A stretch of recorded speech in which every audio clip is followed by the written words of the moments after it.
أوقفني حرس الحدود سائلا: أأنت جنوبية أم شمالية؟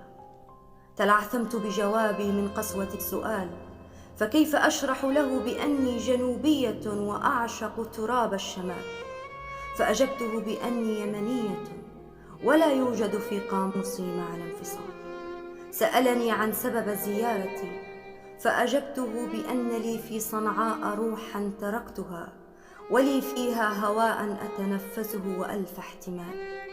سألني أي مذهب تتبعين، أجبته لا يهم إن كنت سنية شيعية أم زيدية، فأنا أعبد ربي دون جدال.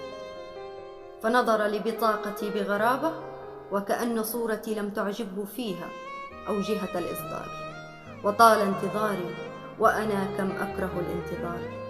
أحقا أصبح بيننا حدود وأعلام وأسوار ولهجات تميزنا وشعارات تفرقنا ولباس يفضح هويتنا ويحدد الأقدار. فسلام على أيام ذهبت ولم تعود، حين كنا نطوف الوطن دون هوية، دون حراسة، دون حتى حدود. وجبل سمارة يشهد بذلك وهو خير الشهود.